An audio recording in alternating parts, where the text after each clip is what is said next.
پر ہیں۔ پاکستان نعرے تکبیر، نعرے رسالت،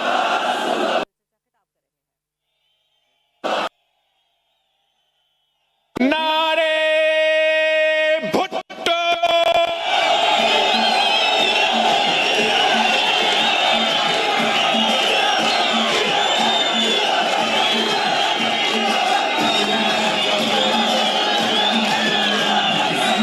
بسم اللہ الرحمن الرحیم، نعرے تکبیر، نعرے رسالت، نعرے حیدری، نعرے بھٹو،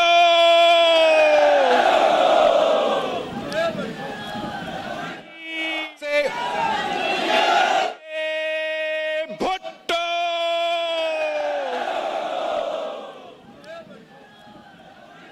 ویسے پچھلے الیکشن کیمپین میں میں آپ کے پاس آیا تھا اور گلگت بلتستان کا چپا چپا کا خود دورہ کیا۔ میں گلگت بلتستان کا ہر تحصیل میں خود پہنچا ہوں۔ آپ سمجھے کہ جو پچھلا الیکشن کیمپین ہے، میں پورا گلگت بلتستان کا دورہ کیا، جگہ جگہ گیا، اور میں دعوے سے کہہ سکتا ہوں کہ پورا پاکستان میں کوئی اور سیاستدان نہیں ہے جتنا گلگت بلتستان کا میں نے دیکھا ہے۔ جتنے ڈسٹرکٹس میں، جتنے تحصیلوں میں میں خود پہنچا ہوں۔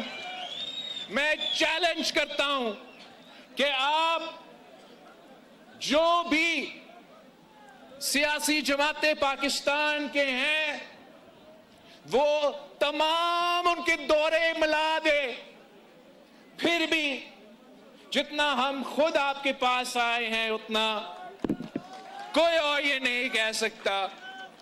اور وہ اس لیے کہ جو ہمارا تعلق ہے، جو ہمارا رشتہ ہے، وہ صرف ایک سیاسی رشتہ نہیں ہے، ہمارا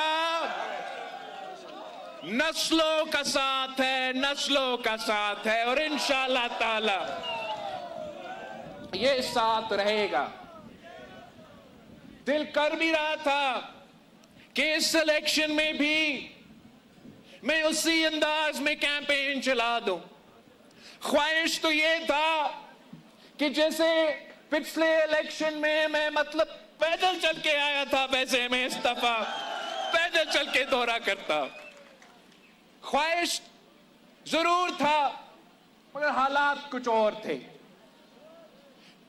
پچھلے الیکشن میں تو خوشی کا ماحول تھا، اس الیکشن میں ہمارے لیے، میرے لیے، آپ کے لیے ایک قسم کا سوگ کا بھی ماحول ہے۔ تو خواہش یہی تھا کہ میں بلتستان کی ہر ڈسٹرکٹ میں، گلگت کی طرف بھی ہر ڈسٹرکٹ میں ویسے چلوں، مگر میں اس انتظار میں تھا کہ ہمارا فیلڈ مارشل صاحب کا جو امن کے لیے کوشش ہے وہ کامیاب ہو جائے، امن ہو جائے۔ ایران میں جو واقعے ہوئے ہیں، جو شہادتیں ہوئے ہیں، جس انداز میں ان زائونسٹ قوتوں نے مطلب بچیوں کے سکول پہ انٹر کانٹیننٹل بیلسٹک میسائل مارا ہے اور نوجوان بچیوں کو شہید کیا تھا، جس انداز سے، جس بے دردی سے انہوں نے پورا عالمی دنیا کے قانون توڑتے ہوئے آیت اللہ خامنئی کو شہید کیا۔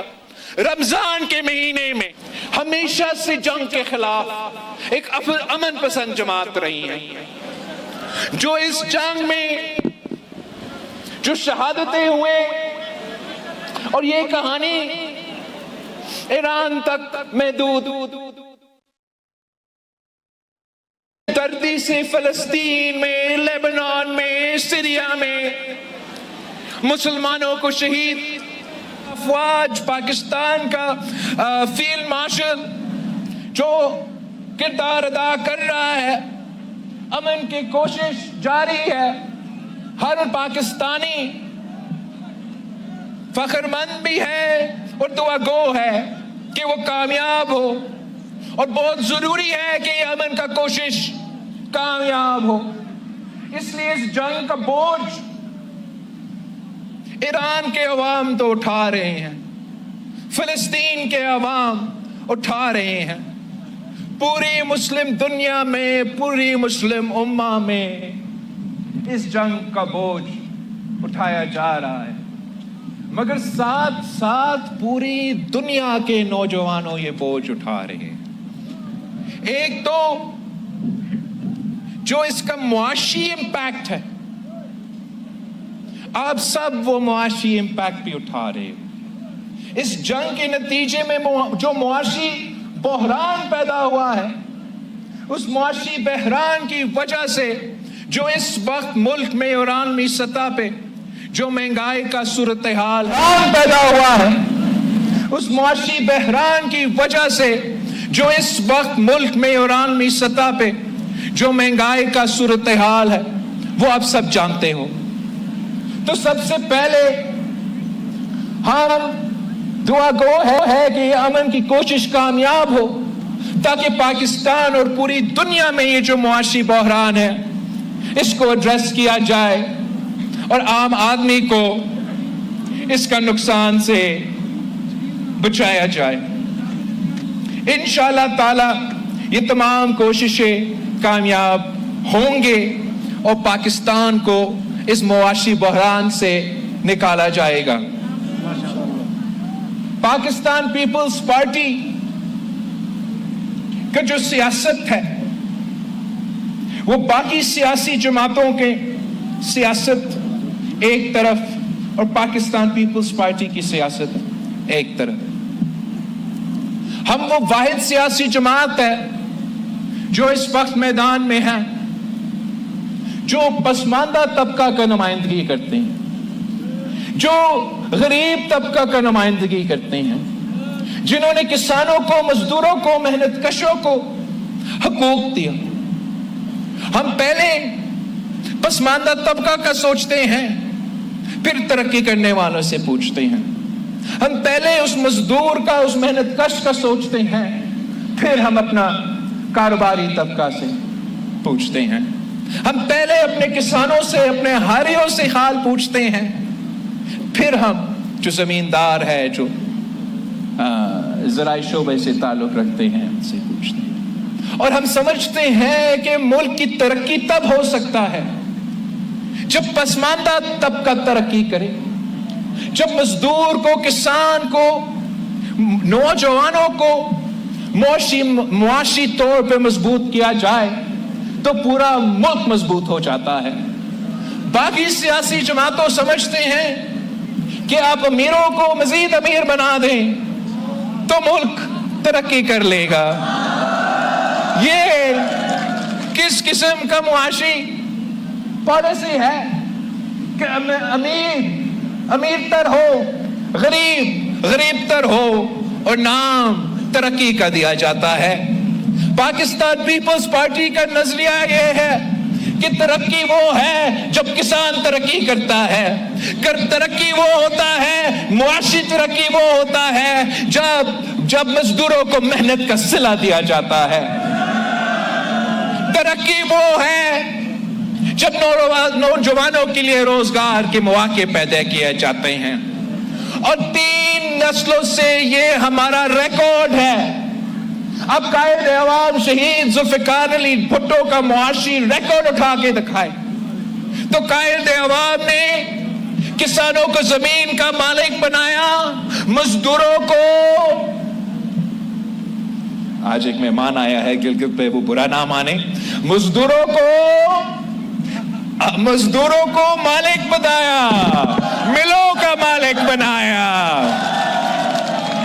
اسی طریقے سے قومیں ترقی کرتی ہے. شہید مرما بے نظیر بھٹو جب وزیر اعظم تھی تو مشہور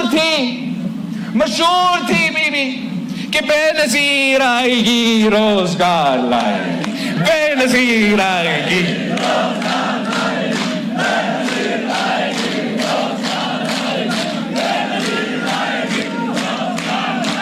صدر زرداری جب پہلی دفعہ اس ملک کا صدر بنا تو روٹی، کپڑا اور مکان کو جس انداز میں بے نظیر انکم سپورٹ پروگرام کے ذریعے عملی طور پہ ملک بھر میں اس پالیسی کو، اس نعرہ کو، اس منشور پہ عمل درآمد کی، وہ ایک مثال ہے. ایک ایسا مثال ہے کہ جب میں اس ملک کا تاریخ کا سب سے نوجوان وزیر خارجہ تھا تو میں دنیا میں جاتا تھا، اور ویسے پاکستان میں ہم اس چیز کے عادی ہو گئے ہیں کہ عالمی دنیا ہم سے پوچھے کہ ہم کیسے آپ کو مدد کر سکتے ہیں. اینڈ وہ صحیح ہے، ہم شکر گزار ہیں ان کے جو ہمیں مدد کرتے ہیں. مگر بے نظیر انکم سپورٹ پروگرام وہ واحد ادارہ تھا جو دوسرے ممالک مجھ سے پوچھتے تھے کہ آپ ہمیں کیسے مدد کر سکتے ہیں. ہم بھی اپنے ملک میں غریبوں کا خدمت کرنا چاہتے ہیں، ہمیں بتائیے بے نظیر انکم سپورٹ پروگرام کیسے اپنے ملک میں لے کر آئے. ایجپٹ سے لے کے برازیل تک کسی نہ کسی طریقے سے افریقہ میں بہت سے ممالک کا خواہش یہ ہے کہ وہ اپنے ملک میں بھی ایک بے نظیر انکم سپورٹ پروگرام شروع کرے. بدقسمتی اس ملک کا کہ ہمارے سیاستدان ایسے ہیں، ہمارا سیاسی جماعتیں ایسے ہیں